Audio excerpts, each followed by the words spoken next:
Hey everyone, this is Nick from Mecca Warehouse, and today we're back with weekly update number 143. Let's just jump right into it with week in review. So we're talking what's been going on in the warehouse, things that are coming up, stuff like that. First off, we kind of started the week with a little bit of incoming shipping trouble. One of our major distributors, pretty large shipment, was supposed to be here on Monday, was scheduled for Monday. Monday afternoon rolled around, hadn't shown up yet, called FedEx Freight, and apparently it was doing loop-de-loops around the Pacific Northwest or something like that. I don't know. It's been all over the place, and I think it's scheduled for Friday now, but that was kind of frustrating that they scheduled it on Friday for Monday, and then it was still nowhere near us on Monday. So interesting how that works out. On the same topic though, with shipping, August is getting here pretty soon, and the UPS strike is supposed to happen starting in August. Hopefully they come to some sort of agreement before then and there's no interruption in shipping at all. My expectation, we're planning for the worst right now, that it very well might happen. If it does happen, the good news is we've got FedEx to ship, so we still can get stuff out the door. FedEx has told us though that they're only going to allow us to ship up to a certain amount each week, or they're only going to pick up so much each week, essentially based on what we ship right now as kind of the quota. So we're trying to ship as many FedEx packages as we can this week to try to make that number look good. It's helped a lot by our huge day on Tuesday. We restocked a bunch of PGs. A lot of those PGs are shipping FedEx. That's helping those numbers get up there. Tuesday was actually a top 10 day, by the way, for us, which is exciting. Haven't had one of those in a few months. So big day for us. We're shipping a lot of those packages FedEx, and to help give us those numbers, we're running a sale.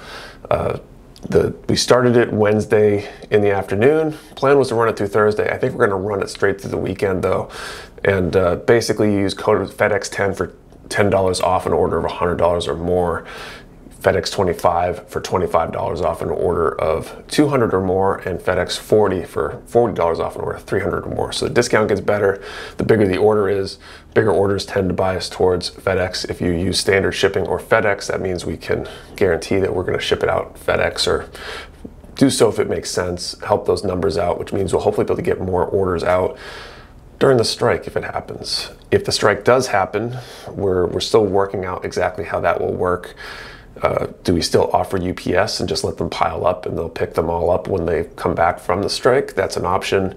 But people are going to want their orders, and so if you really want to have stuff in a timely manner, if you order before the strike, that means we get the stuff to you before there's any sort of issue at all, because we very well could be in a phase during the strike where we're packing orders as fast as we can, and you know, they might only be able to take 50% of what we pack in a given day once everything switches over to FedEx, which means that orders might get packed on a Monday and not go out until Tuesday, depending on the timing. And then the next day, that lag is going to increase gradually over time until we have lulls in incoming orders and stuff like that.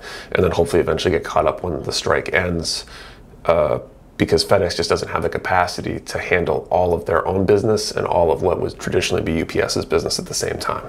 So it'll be an interesting, hopefully only a week or two. If it does happen, I'm really hoping it doesn't, because it will be frustrating, but help us out and stock up now beforehand so you're not worried about those delays when it happens. Other news, Dylan is back from his vacation, came back on Tuesday, so that's good. We're caught up with orders very soon after. Yesterday was interesting in that Brent and Patrick were both out due to illness. I believe they're back in this morning, so we should be back up and running. Patrick was able to work from home, so I don't think it really negatively impacted us too much, but not ideal. A couple of things, we did put up a mystery box earlier in the week. It's called Size Matters is the theme, and it's our largest box to date. $100 price tag, and it's gonna have 2 kits in it, much bigger than a lot of our other mystery boxes have been in terms of the size of those kits, not necessarily the quantity in them. And the value is going to be great. The mystery box having gone up earlier in the week, they've already sold out. I'm going to be looking probably this afternoon to see if I can scrounge up some more inventory for those items so we can add some more boxes, since they did sell out so fast. We had a more limited number than normal, and we might be able to scrounge another 10 boxes or something if I'm lucky. So I'm going to take a look for that. Display cases came in with the restock on Tuesday. Those acrylic display cases. There's one behind me here. We will cut in some footage. Ethan assembled one, I think, earlier in the week for video, and they're good. They're nice. If you've gotten one already, let me know what you think about them. I think they're incredible for the price and a good deal and all that kind of stuff. So I'd really like to see and hear your feedback on how you enjoy those. What else? I feel like this is a crazy week. Tons of stuff to talk about. We're hiring again. We opened a purchasing assistant position earlier this week. Essentially, Kate's been totally slammed as it is, and then when the baby arrives, she's going to be out for a little bit probably, or at very least very busy compared to now, and she's already operating at like 120% capacity. So we need some help for her. We'll put the listing, the description down below. If you're a detail-oriented person, like spreadsheets and numbers and things like that, we would love to have you apply for the position. It's a full-time position. It needs to be in person here in Concord, New Hampshire. But we're looking to try to fill that position ASAP so we can get someone trained up before Kate needs to be doing other things. And then finally, I'd say the NEMS is the last thing I'll talk about. Lots of updates on the NEMS side. We're making progress. We've got the medals are on order. The sticker badges are on order too. Maybe we can show some proof images on screen today during this video. Working out lots of other details. Had a conversation with Lewis, who's doing the scratch build and scribing seminar on Zoom the other day. We talked about what materials he's going to need for that and things like that, and he showed me some of the progress he made on the finished sample that he's going to be trying to essentially walk everybody through.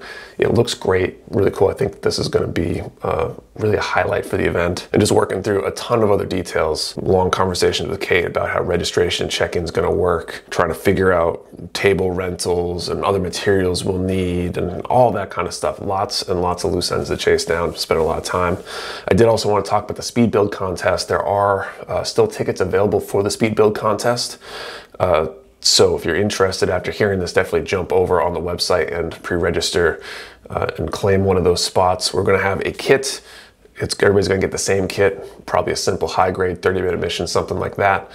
Everybody's going to try to build that same kit as quickly as possible in the shortest time possible, essentially on the stopwatch. Whoever completes it correctly to the manual specification fastest will be the winner. There'll be a few other rules and details, how we handle, stopping time and making sure that the build is correct and stuff like that. But we did it back during our open house a few years ago. It was a lot of fun, really exciting to watch someone try to build with adrenaline, trying to do it as fast as they can.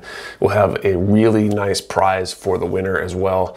And of course, you get to take away the kit that comes with the price for that event. Okay, so that is it for Week in Review. Let's move on to pre-orders.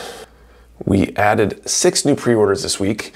2 Chitosirium, the Tenio Alb and Tenio Adder, I think. They're basically like little cats, I think. I don't know if they're 1/12 scale maybe, to go with some of the other Chitosirium kits. I think those are 1/12. So we got those as a white and a black version basically.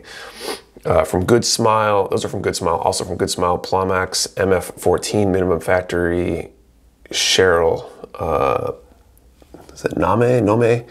And Plomax MF08 minimum factory Ranka Lee. I think those are characters from Macross.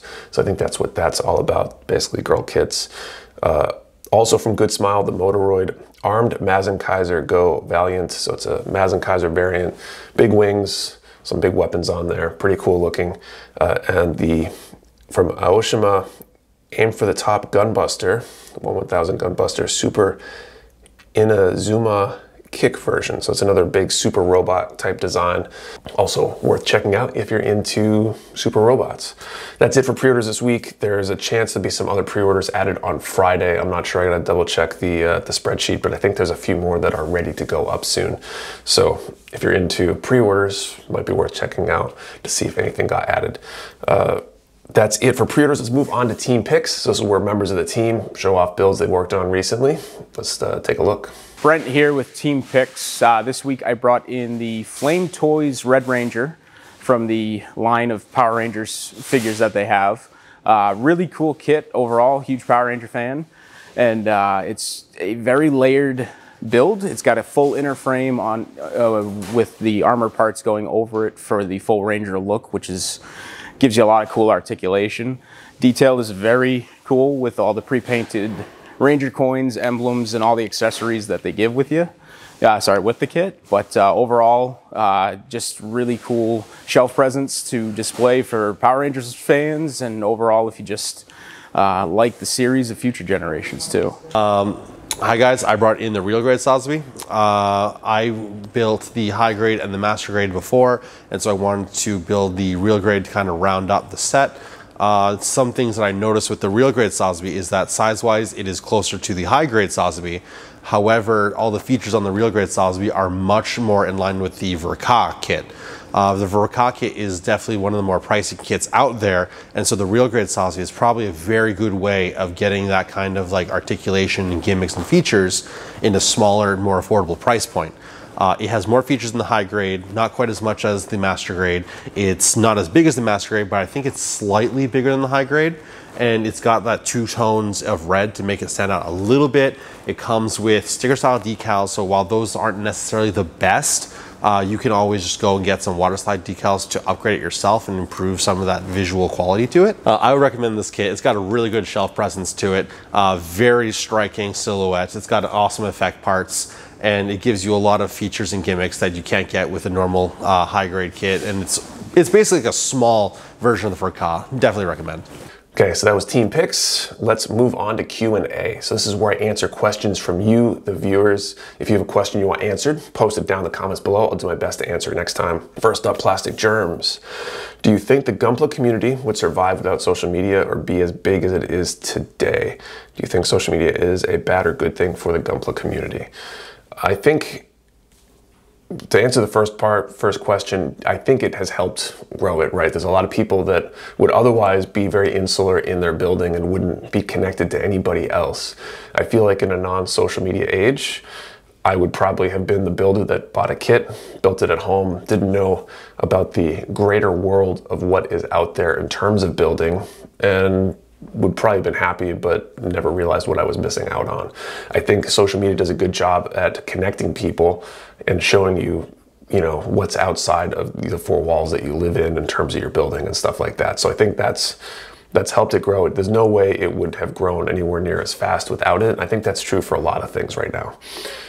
Is it good or bad? I'd say net positive good. There are obviously negative influences in the community like any other community, but thankfully they're relatively rare. And overall, I think it's positive. Most people want to build other people up and help each other rather than just tear people down. So I think the net result is positive. And then fun question, what do you think is humanity's worst quality? That's an interesting one. I mean, I think we have a lot. I think probably just our own insecurity is one of the worst qualities, that almost everybody has some level of insecurity, and it causes people to do dumb things. Insecure about your position at work and worried somebody else is going to surpass you. Insecure about your own skills. You're going to tear someone else down. I feel like a lot of other negative behaviors come from insecurity, and everybody was just a little bit more confident or a little bit more indifferent to what other people thought or believed, then we'd probably be better off as a whole, I think. Guess we'd find out if that ever happened. And one more question, Plastic Crack 305. Have you built any motorized kits since you mentioned the obsolete series looking pretty awesome, and what do you think of the Super Robot model kits as of having any potential in the scene? So I have not yet. I think I have is it like a B-Riot, something like that. I got some sort of Motoroid kit, one of the It's from one of those games. I forget which one it was. I got it because it looked cool. It's like, maybe, I don't know. I don't remember which one it is. But it was, I got it because it looks cool. And definitely not a super robot. I don't think I'm really super into any of the super robot stuff. Partially because I just haven't watched it. I'd be interested maybe to try to get into that at some point. As far as the kits though, I've seen some of these kits around and they do look pretty cool. And you know, there's not as many options from say Bandai and Kotobukiya for super robot stuff. So it helps kind of round out that subsection of the genre, so to speak. So I think they're definitely worth taking a look at. I'd be curious if anybody else on the team has built any Motoroid stuff, especially the super robot stuff, and what they think about it. At any rate, that is it for questions. So if you have a question you want answered, post it down in the comments below. I'll do my best to answer it next time. Thank you for watching. See you next time.